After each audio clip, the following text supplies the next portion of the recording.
61, Connecticut's news station begins with a Weather Watch alert. We begin tonight tracking our first major nor'easter of winter here in Connecticut. Here's a live look at the radar from our Weather Watch Center. Most parts of the state are seeing rain right now, but it is snowing in parts of the Litchfield Hills.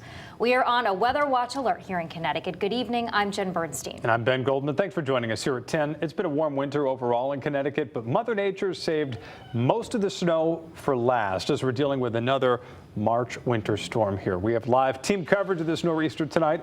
Meteorologist Ryan Bretton's in Torrington, Gabby Molina's in Winstead. They're both checking out conditions up in the Litchfield Hills. But first, we want to get right over to Chief Meteorologist Rachel Frank. Rachel.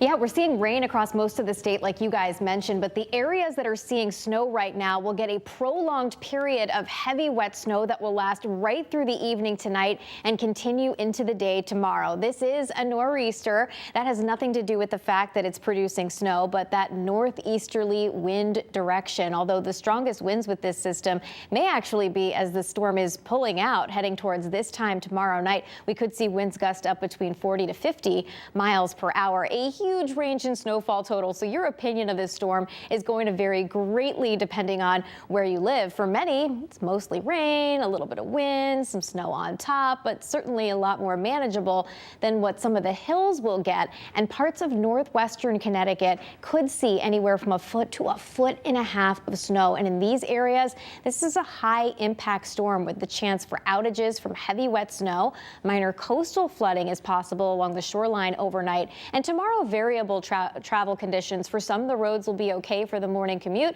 and others they'll be slippery and snow covered. Here's a quick look at how things evolve from here. We continue to see that transition to snow happen in western Connecticut first and northeastern areas. By daybreak, we are still seeing rain in the Hartford area, down through the Connecticut River Valley and points southeast. But as we progress through the day, we'll see more areas change over to snow, although for much of the event outside of the hills, temperatures will actually be above freezing, and that will help promote some melting that ends up occurring. A few lingering snow showers still, even around this time tomorrow night, which is why we say it's long duration. Not much snow for the Hartford area, 2 to 4 inches of snow along the immediate shoreline, southeastern Connecticut, anywhere from no accumulation up to 1 inch or 2.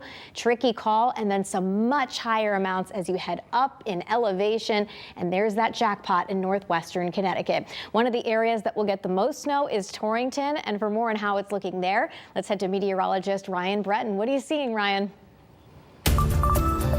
Well, Rachel, I imagine some people in Hartford or down toward the shoreline might be shocked to see what it looks like here, even though this is exactly what the forecast has been. The higher elevations cooling down first, getting the snow. The roads covered here in Torrington. We have this wet, heavy snow coming down. Already close to 1 inch of snow has accumulated here. But the real concern going forward in this part of the state is it is wet, clingy, pasty snow. Look at the branches beyond me here. They're already starting to cake up some of that snow. And as we go through the storm, it will continue to accumulate. In Torrington itself, we are forecasting 8 to 12 inches of snow, but you go just north of here into northern Litchfield County, 12 to 18 inches of wet, heavy, pasty snow expected. And part of the equation here will be the gusty winds that kick up after the storm. So the weight of the tree branches and the power lines in this part of the state likely to cause at least scattered outages during the day tomorrow, and there may be more significant problems as you get north of here into northern Litchfield County and especially into the Berkshires and central Massachusetts, where some places will get close to 2 feet of snow. But right now around here, the concern are the roads are in slushy, tough shape, and as you head out of the higher elevations, it's still rain, but even there we'll start to see the snow line drop as we go through the night. We'll be here keeping you posted on conditions and have another update coming up at 10:30. For now, we're live in Torrington. I'm meteorologist Ryan Bretton, Fox 61, Connecticut's news station. Ryan, thank you. Very different scene where we are here in Hartford tonight. The Northwest Hills, as Ryan said, are expected to see the largest impacts of this winter storm. As Ryan showed us already, it's been snowing for a couple hours there. Fox 61's Gabby Molina continuing our live team coverage in Winston tonight to tell us how the town prepared for this March winter storm. Gabby?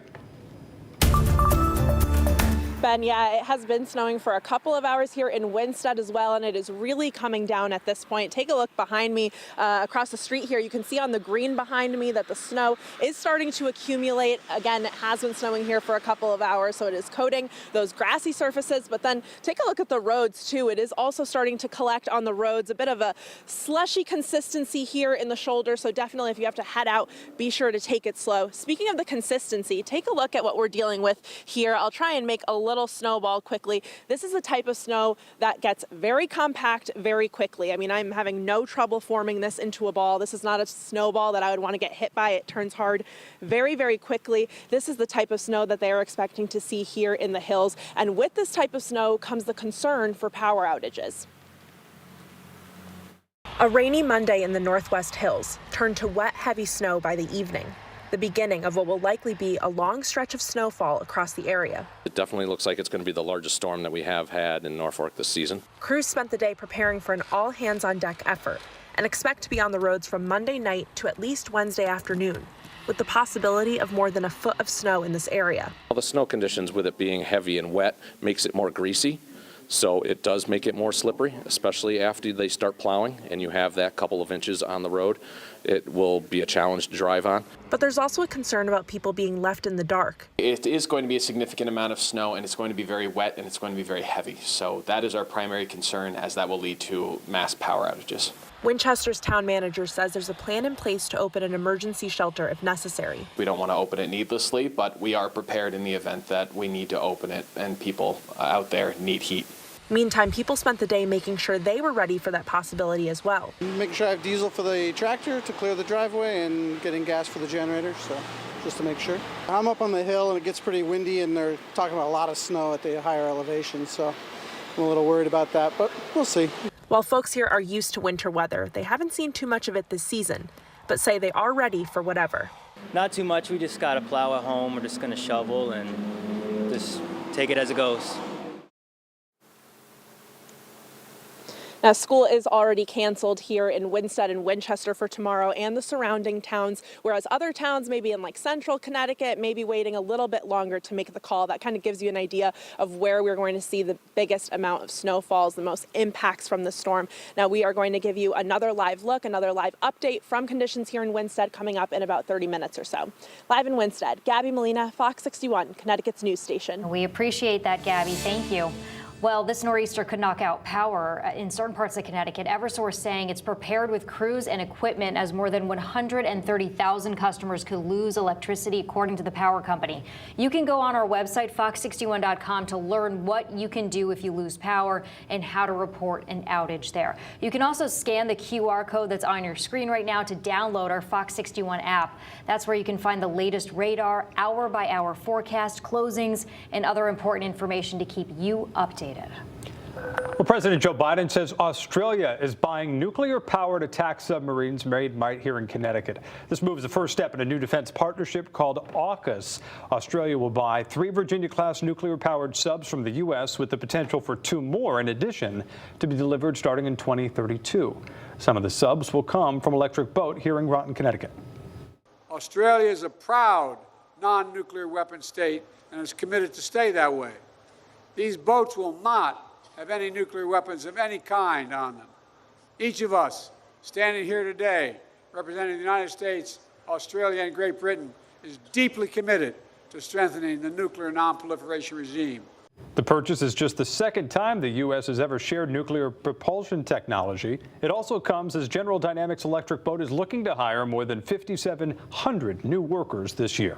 Well, 2 thieves in Waterford are accused of taking off with more than $3,000 in gift cards by using sleight of hand tricks.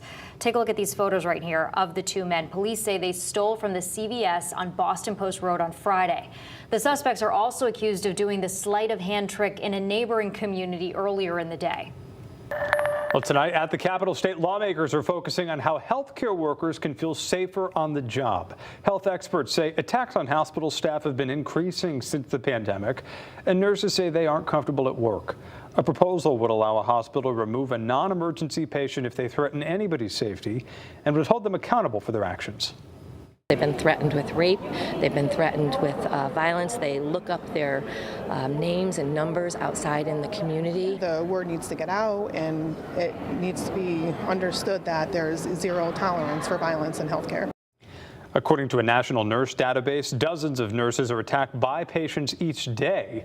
Supporters of the bill say if this passes, they hope more nurses will enter the field to help address staffing shortages. Also at the Capitol, state lawmakers are pushing for legislation that would expand access to maternal health care options here in Connecticut.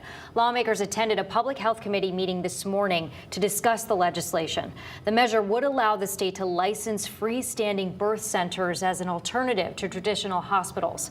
It would also certify doulas who assist in deliveries and set up home visitations to help mothers after childbirth.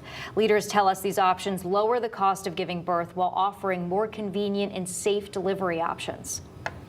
If we can license birthing centers, it will give women more access to health care, will give them more choices about where they would like to deliver their babies, and it will make childbirth much more affordable. Lieutenant Governor Susan Bysowitz also says the legislation would lower mortality rates of birthing mothers and babies in the state. A call to end child marriages tonight. Lieutenant Governor Susan Bysowitz joined lawmakers and advocates at the state capitol. There's a push for a new bill that would raise the state's legal age to marry to 18 years old with no exceptions. Right now, the minimum age to marry in Connecticut is 16 with approval of a parent and a judge. That law passed in 2017, and the state says since then, 29 minors have been married here in the state. Governor Ned Lamont is announcing more than $11 million in funding to continue the state's popular summer enrichment program for the next 2 years. The program looks to keep students engaged in learning during the summer months. It includes summer camps, child care centers, and other similar programs. Since its creation in 2021, the program has provided funding to more than 400 organizations across the state. We have much more